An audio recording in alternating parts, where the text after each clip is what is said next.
Ang mga gawa ng mga apostol. Kabanata 54, Isang tapat na saksi. Ang kabanatang ito ay batay sa mga sulat ni Juan. Pagkatapos ng pag-akyat ni Kristo sa langit, si Juan ay tumayo bilang isang tapat, masigasig na manggagawa para sa guro. Kasama ng iba pang mga alagad ay tinamasa niya ang pagbubuhos ng Espiritu sa araw ng Pentecosts. At taglay ang sariwang kasigasigan at kapangyarihan ay nagpatuloy siya sa pagsasalita sa mga tao ng mga salita ng buhay, na nagsisikap na akayin ang kanilang mga kaisipan sa di nakikita. Siya ay isang makapangyarihang mangangaral, marubdob, at marubdob. Sa magandang wika at may musikal na tinig ay ikinwento niya ang mga salita at gawa ni Kristo, nagsasalita sa paraang humanga sa puso ng mga nakarinig sa kanya. Ang pagiging simple ng kanyang mga salita, ang dakilang kapangyarihan ng mga katotohanang kanyang binigkas, at ang sigasig na naging katangian ng kanyang mga turo, ay nagbigay sa kanya ng akses sa lahat ng klase. Ang buhay ng apostol ay kasuwato ng kanyang mga turo. Ang pag-ibig para kay Kristo na nagniningning sa kanyang puso ay umakay sa kanya na magsikap ng marubdob, walang kapaguran na paggawa para sa kanyang kapwa, lalo na para sa kanyang mga kapatid sa simbahang Kristiyano. Inutusan ni Kristo ang mga unang alagad na magmahalan gaya ng pagmamahal niya sa kanila. Kaya't dapat silang magpatotoo sa mundo na si Kristo ay nabuo sa loob, ang pag-asa ng kaluwalhatian. Isang bagong utos ang ibinibigay ko sa inyo, ang sabi niya, na kayo ay magmahalan sa isa't isa, kung paanong inibig ko kayo, ay ibigin din ninyo ang isa't isa. Juan Kapitulo 13 versikulo 34. Sa oras na ang mga salitang ito ay sinabi, ang mga alagad ay hindi maunawaan ang mga ito. Ngunit pagkatapos nilang masaksihan ang mga pagdurusa ni Kristo, pagkatapos ng kanyang pagpapako sa krus at pagkabuhay na maguli, at pag-akyat sa langit, at pagkatapos na mapahinga sa kanila ang banal na Espiritu noong Pentecosts, nagkaroon sila ng mas malinaw na pagkaunawa sa pag-ibig ng Diyos at sa kalikasan ng pag-ibig na iyon, na dapat mayroon sila para sa isa't isa. Pagkatapos ay masasabi ni Juan sa kanyang mga kapwa-alagad, dito natin natatalastas ang pag-ibig ng Diyos, sapagkat ibinigay niya ang kanyang buhay para sa atin, at nararapat nating ailay ang ating mga buhay para sa mga kapatid. Pagkatapos ng pagbaba ng banal na Espiritu, nang ang mga alagad ay humayo upang ipahayag ang isang buhay na tagapagligtas, ang kanilang isang hangarin ay ang kaligtasan ng mga kaluluwa. Nagsaya sila sa tamis ng pakikipag-isa sa mga santo. Sila ay malambing, maalalahanin, itinatanggi ang sarili, handang gumawa ng anumang sakripisyo para sa kapakanan ng katotohanan. Sa araw-araw nilang pakikasama sa isa't isa, inihayag nila ang pag-ibig na ipinag-utos sa kanila ni Kristo. Sa pamamagitan ng di makasariling salita at gawa ay sinikap nilang pag-alab ang pag-ibig na ito sa ibang mga puso. Ang gayong pag-ibig na dapat ingatan ng mga mananampalataya. Dapat silang sumulong sa kusang pagsunod sa bagong utos. Gayon na lamang sila kalapit na makiisa kay Kristo upang matupad nila ang lahat ng kanyang mga kahilingan. Ang kanilang buhay ay upang palakihin ang kapangyarihan ng isang tagapagligtas na makapagbibigay katwiran sa kanila sa pamamagitan ng kanyang katwiran. Ngunit unti-unting dumating ang pagbabago. Ang mga mananampalataya ay nagsimulang maghanap ng mga depekto sa iba. Sa pag-iisip sa mga pagkakamali, pagbibigay ng lugar sa hindi magandang pagpuna, nawala sa kanilang paningin ang tagapagligtas at ang kanyang pagmamahal. Naging mas mahigpit sila sa mga panlabas na seremonya, mas partikular tungkol sa teorya kaysa sa pagsasagawa ng pananampalataya. Sa kanilang sigasig na hatulan ng iba, hindi nila pinapansin ang kanilang sariling mga pagkakamali. Nawala nila ang pag-ibig na pangkapatid na iniutos ni Kristo, at, ang pinakamalungkot sa lahat, wala silang kamalay-malay sa kanilang pagkawala. Hindi nila napagtanto na ang kaligayahan at kagalakan ay nawawala sa kanilang buhay at nang isara ang pag-ibig ng Diyos sa kanilang mga puso, sila ay malapit ng lumakad sa kadiliman. Si Juan, na natatanto na ang pag-ibig sa kapatid ay humihina sa simbahan, ay hinimok sa mga mananampalataya ang patuloy na pangangailangan ng pag-ibig na ito. Ang kanyang mga sulat sa simbahan ay puno ng kaisipang ito. Mga minamahal, ibigin natin ang isa't isa, ang isinulat niya, sapagkat ang pag-ibig ay sa Diyos, at ang bawat umiibig ay ipinanganak ng Diyos, at nakikilala ang Diyos. Ang hindi umiibig ay hindi nakakakilala sa Diyos, sapagkat ang Diyos ay pag-ibig. Dito nahayag ang pag-ibig ng Diyos sa atin, sapagkat sinugol ng Diyos ang kanyang bagtong na anak sa sanglibutan, upang tayo ay mabuhay sa pamamagitan niya. Narito ang pag-ibig, hindi sa inibig natin ang Diyos, kundi inibig niya tayo, at sinugo ang kanyang anak upang maging pangpalubag loob sa ating mga kasalanan. Mga minamahal, kung gayon na lamang ang pag-ibig ng Diyos sa atin, dapat din tayong magmahalan sa isa't isa. Tungkol sa natatanging kahulugan kung saan ang pag-ibig na ito ay dapat na ipakita ng mga mananampalataya, ang apostol ay sumulat, "Isang bagong utos ang isinusulat ko sa inyo, na bagay na totoo sa kanya at sa inyo, sapagkat ang kadiliman ay lumipas na, at ang tunay na liwanag ay nagliliwanag na." Ang nagsasabing siya ay nasa liwanag, at napupuot sa kanyang kapatid, ay nasa kadiliman hanggang ngayon. Ang umiibig sa kanyang kapatid ay nananatili sa liwanag, at walang anumang dahilan ng pagkatisod sa kanya. Datapwat ang napupuot sa kanyang kapatid ay nasa kadiliman, at lumalakad sa kadiliman, at hindi nalalaman kung saan siya patungo, sapagkat binulag ng kadiliman ang kanyang mga mata. Ito ang mensahe na inyong narinig mula pa sa simula, na dapat tayong magmahalan sa isa't isa. Ang hindi umiibig sa kanyang kapatid ay nananatili sa kamatayan. Ang sinumang napupuot sa kanyang kapatid ay mamamatay tao, at nalalaman ninyo na walang mamamatay tao na may buhay na walang hanggan na nananatili sa kanya. Dito'y natatalastas natin ang paibig ng Diyos, sapagkat ibinigay niya ang kanyang buhay dahil sa atin, at nararapat nating ailay ang ating mga buhay para sa mga kapatid. Hindi ang pagsalungat ng mundo ang pinaka-naglalagay sa panganib sa simbahan ni Kristo. Ang kasamaan na itinatangi sa mga puso ng mga mananampalataya ang gumagawa ng kanilang pinakamatinding sakuna at tiyak na nagpapabagal sa pag-unlad ng layunin ng Diyos. Walang mas tiyak na paraan ng pagpapahina ng espiritualidad kaysa sa pamamagitan ng pagpapahalaga sa inggit, hinala, paghahanap ng kamalian, at pag-iisip ng masama. Sa kabilang banda, ang pinakamatibay na saksi na isinugo ng Diyos ang kanyang anak sa mundo ay ang pagkakaroon ng pagkakaisa at pagkakaisa sa mga taong may iba't ibang disposisyon na bumubuo sa kanyang simbahan. Ang saksing ito ay pribilehiyo ng mga tagasunod ni Kristo na dalhin. Ngunit upang magawa ito, dapat nilang ilagay ang kanilang mga sarili sa ilalim ng utos ni Kristo. Ang kanilang mga karakter ay dapat na iayon sa kanyang katangian at ang kanilang mga kalooban sa kanyang kalooban. Isang bagong utos ang ibinibigay ko sa inyo, sabi ni Kristo, na kayo ay magmahalan sa isa't isa, kung paanong inibig ko kayo, ay ibigin din ninyo ang isa't isa. Juan Kapitulo 13 versikulo 34. Napakagandang pahayag, ngunit, nako, kung gaano kahirap ang pagsasanay. Sa simbahan ng Diyos ngayon ay malungkot na kulang ang pagmamahalang pangkapatid. Maraming nag-aangking mahal ang tagapagligtas ay hindi nagmamahalan. Ang mga hindi mananampalataya ay nagmamasid upang makita kung ang pananampalataya ng mga nag-aangking Kristiyano ay nagpapakabanal sa kanilang buhay, at mabilis nilang nauunawaan ang mga depekto sa pagkatao, ang mga hindi pagkakapare-pareho sa pagkilos.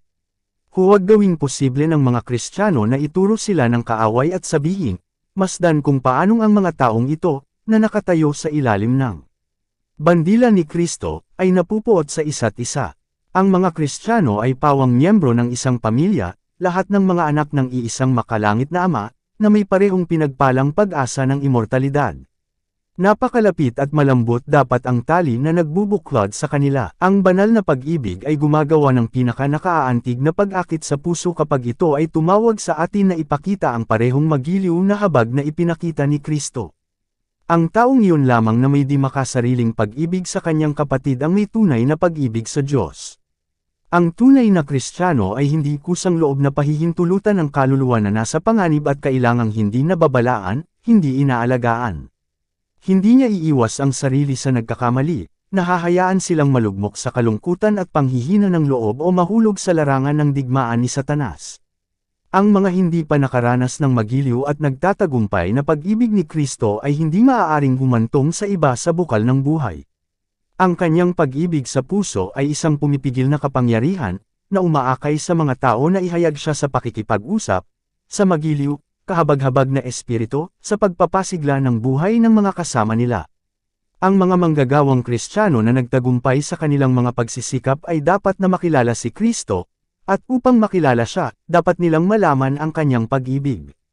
Sa langit ang kanilang kaangkupan bilang mga manggagawa ay nasusukat sa kanilang kakayahang magmahal gaya ng pag-ibig ni Kristo at gumawa gaya ng kanyang paggawa.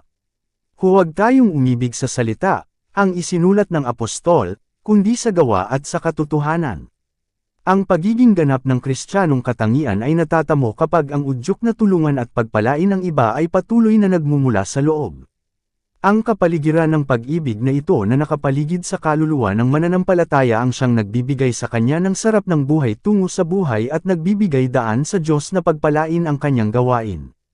Ang pinakamataas na pag-ibig sa Diyos at ang di makasariling pag-ibig sa isa't isa, ito ang pinakamagandang regalo na maibibigay ng ating makalangit na Ama. Ang pag-ibig na ito ay hindi isang salpok, ngunit isang banal na prinsipyo, isang permanenteng kapangyarihan. Ang pusong hindi nakatalaga ay hindi maaaring magmula o gumawa nito. Sa puso lamang kung saan naghahari si Jesus ito matatagpuan. Iniibig natin siya, sapagkat siya ang unang umibig sa atin. Sa pusong binago ng banal na biyaya, ang pag-ibig ang pangunahing prinsipyo ng pagkilos. Binabago nito ang pagkatao, pinamamahalaan ang mga impulses, kinokontrol ang mga hilig, at pinalalaki ang mga pagmamahal. Ang pag-ibig na ito, na itinatangi sa kaluluwa, ay nagpapatamis sa buhay at nagbubuhos ng isang nakakapinong impluwensya sa lahat sa paligid. Si Juan ay nagsumikap na akayin ang mga mananampalataya na maunawaan ang mataas na mga pribilehiyo na darating sa kanila sa pamamagitan ng paggamit ng espiritu ng pag-ibig. Ang tumutubos na kapangyarihang ito, na pumupuno sa puso, ay kumokontrol sa bawat iba pang motibo at itataas ang mga nagmamay-ari nito sa itaas ng mga masasamang impluwensya ng mundo. At habang ang pag-ibig na ito ay pinahintulutan ng buo at naging moibong kapangyarihan sa buhay, ang kanilang pagtitiwala at pagtitiwala sa Diyos at sa kanyang pakikitungo sa kanila ay magiging ganap. Pagkatapos ay maaari silang lumapit sa kanya ng may buong pagtitiwala sa pananampalataya. Alam na matatanggap nila mula sa kanya ang lahat ng kailangan para sa kanilang kasalukuyan at walang hanggang kabutihan. Dito ginawang sakdal ang ating pag-ibig, ang isinulat niya, upang magkaroon tayo ng katapangan sa araw ng paghuhukom, sapagkat kung ano siya, gayon din tayo sa sanlibutang ito. Walang takot sa pag-ibig, ngunit ang sakdal na pag-ibig ay nag-aalis ng takot. At ito ang pagtitiwala na mayroon tayo sa Kanya, na kung tayo'y humingi ng anumang bagay ayon sa Kanyang kalooban, tayo ay dinirinig niya, at kung ating nalalaman na tayo'y dinirinig niya. Siya, at kung ang sinuman ay magkasala, tayo ay may isang tagapamagitan sa Ama, si Hesukristo na matuwid, at siya ang pangpalubag-loob sa ating mga kasalanan, at hindi lamang sa atin, kundi sa mga kasalanan din ng buong sanglibutan. Kung ipinahahayag natin ang ating mga kasalanan, siya ay tapat at matuwid na patawarin tayo sa ating mga kasalanan, at lilinisin tayo sa lahat ng kalikuan. Ang mga kondisyon ng pagtatamo ng awa mula sa Diyos ay simple at makatwiran. Hindi hinihiling ng Panginoon na gumawa tayo ng mabigat na bagay para makamit ang kapatawaran. Hindi natin kailangang gumawa ng mahaba at nakakapagod na paglalakbay, o magsagawa ng masakit na pagpepenitensya, para ibigay ang ating mga kaluluwa sa Diyos ng langit o para mabayaran ang ating mga paglabag. Siya na, nagtatapat at tumalikod, sa kanyang kasalanan, ay magkakaroon ng awa. Kawikaan Kapitulo 28 Versikulo 13. Sa mga korte sa itaas, si Kristo ay nagsusumamo para sa kanyang simbahan, nagsusumamo para sa mga taong binayaran niya ng halaga ng pagtubos ng kanyang dugo. Ang mga siglo, mga edad, ay hindi kailanman makakabawas sa bisa ng kanyang nagbabayad salang sakripisyo. Kahit na ang buhay o kamatayan, o kataasan o lalim, ay hindi makapaghihiwalay sa atin sa pag-ibig ng Diyos na nasa kay Kristo Jesus, hindi dahil hawak natin siya ng mahigpit, kundi dahil mahigpit niya tayong hawak. Kung ang ating kaligtasan ay nakasalalay sa ating sariling pagsisikap, hindi tayo maliligtas, ngunit ito ay nakasalalay sa isa na nasa likod ng lahat ng mga pangako. Ang pagkapit natin sa Kanya ay tila mahina, ngunit ang Kanyang pag-ibig ay yaong sa isang nakatatandang kapatid, hanggat pinananatili natin ang ating pagkakaisa sa Kanya, walang sinuman ang makaagaw sa atin sa Kanyang kamay. Habang lumilipas ang mga taon at dumarami ang mga mananampalataya, si Juan ay nagsumikap ng may pagtaas ng katapatan at kasipagan para sa kanyang mga kapatid. Ang mga panahon ay puno ng panganib para sa simbahan. Ang mga maling akala ni Satanas ay umiral sa lahat ng dako. Sa pamamagitan ng maling representasyon at kasinungalingan ng mga sugo ni Satanas ay naghangad na pukawin ang pagsalungat laban sa mga doktrina ni Kristo, at bilang resulta, ang mga pagtatalo at mga maling pananampalataya ay nagsapanganib sa simbahan. Ang ilan na nag-aangking Kristo ay nag-aangkin na ang kanyang pag-ibig ay nagpalaya sa kanila mula sa pagsunod sa batas ng Diyos. Sa kabilang banda, marami ang nagturo na kailangang sundin ang mga kaugalian at seremonya ng mga Hudyo, na ang pagsunod lamang sa kautusan, nang walang pananampalataya sa dugo ni Kristo, ay sapat na para sa kaligtasan. Ang ilan ay naniniwala na si Kristo ay isang mabuting tao, ngunit itinanggi ang kanyang pagka-Diyos. Ang ilan na nagkunwaring tapat sa layunin ng Diyos ay mga manlilinlang, at sa pagsasagawa ay tinanggihan nila si Kristo at ang kanyang ebanghelyo. Namumuhay sa kanilang sarili sa paglabag, sila ay nagdadala ng mga maling pananampalataya sa simbahan. Kaya marami ang naakay sa kalituhan ng pag-aalinlangan at maling akala.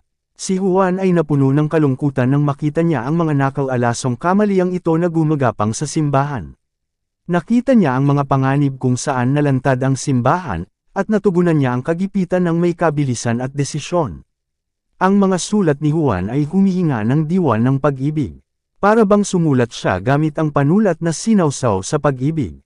Ngunit nang makausap niya ang mga lumalabag sa batas ng Diyos, ngunit sinasabing sila ay namumuhay ng walang kasalanan, hindi siya nag-atubili na bigyan sila ng babala tungkol sa kanilang nakakatakot na panlilinlang.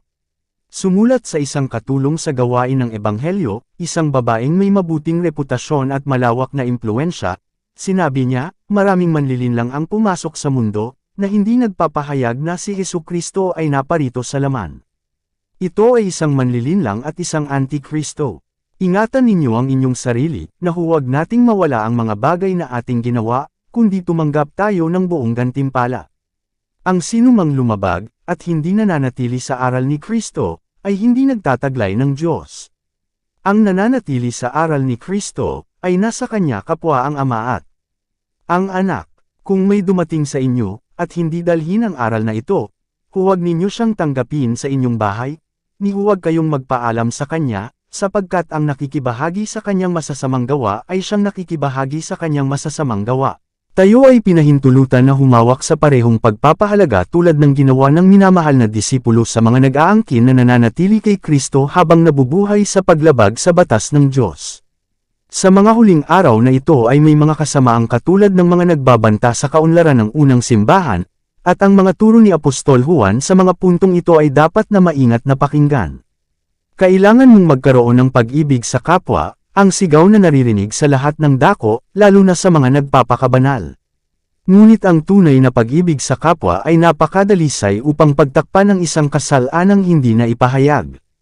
Bagamat dapat nating mahalin ang mga kaluluwa kung kanino namatay si Kristo, hindi tayo dapat makipagkompromiso sa kasamaan. Hindi tayo dapat makiisa sa mga suwail at tawagin itong kawanggawa. Hinihiling ng Diyos ang kanyang mga tao sa panahong ito ng mundo na minindigan para sa karapatan ng walang pag-aalinlangan gaya ng ginawa ni Juan sa pagsalungat sa mga pagkakamaling sumisira sa kaluluwa. Itinuro ng apostol na bagamat dapat tayong magpakita ng kristyanong kagandahang loob, tayo ay may pahintulot na makitungo ng malinaw sa kasalanan at sa mga makasalanan, na ito ay hindi naaayon sa tunay na pagkakawanggawa. Sinumang gumagawa ng kasalanan, isinulat niya, ay lumalabag din sa kautusan, sapagkat ang kasalanan ay pagsuwi sa kautusan. At nalalaman ninyo na siya ay nahayag upang alisin ang ating mga kasalanan, at sa kanya ay walang kasalanan.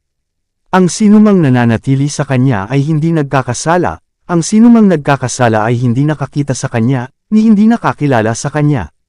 Bilang saksi para kay Kristo, si Juan ay hindi pumasok sa kontrobersya, walang nakakapagod na pagtatalo. Ipinahayag niya ang kanyang nalalaman, ang kanyang nakita at narinig. Siya ay matalik na nakaugnay kay Kristo, nakinig sa kanyang mga turo, nasaksihan ang kanyang makapangyarihang mga himala. Iilan lamang ang nakakakita sa kagandahan ng karakter ni Kristo gaya ng pagkakita sa kanila ni Juan. Para sa kanya ang kadiliman ay lumipas na, sa kanya nagniningning ang tunay na liwanag. Ang kanyang patutungkol sa buhay at kamatayan ng tagapagligtas ay malinaw at mapilit. Mula sa kasaganaan ng pusong nag-uumapo sa pagmamahal sa tagapagligtas ay nagsalita siya, at walang kapangyarihan ang makakapigil sa kanyang mga salita.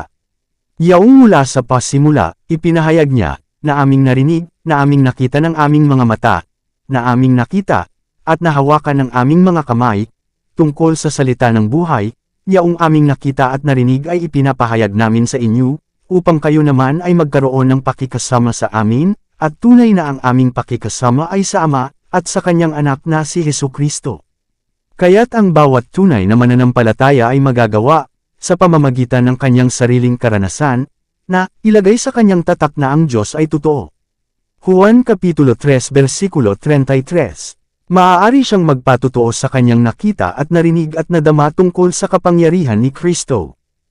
Dito nagtatapos ang Kabanata 54. Para updated ka sa susunod na kabanata, ay huwag kalimutang mag-subscribe, mag-follow at mag-share sa ating channel Renilab TV. Maraming salamat po.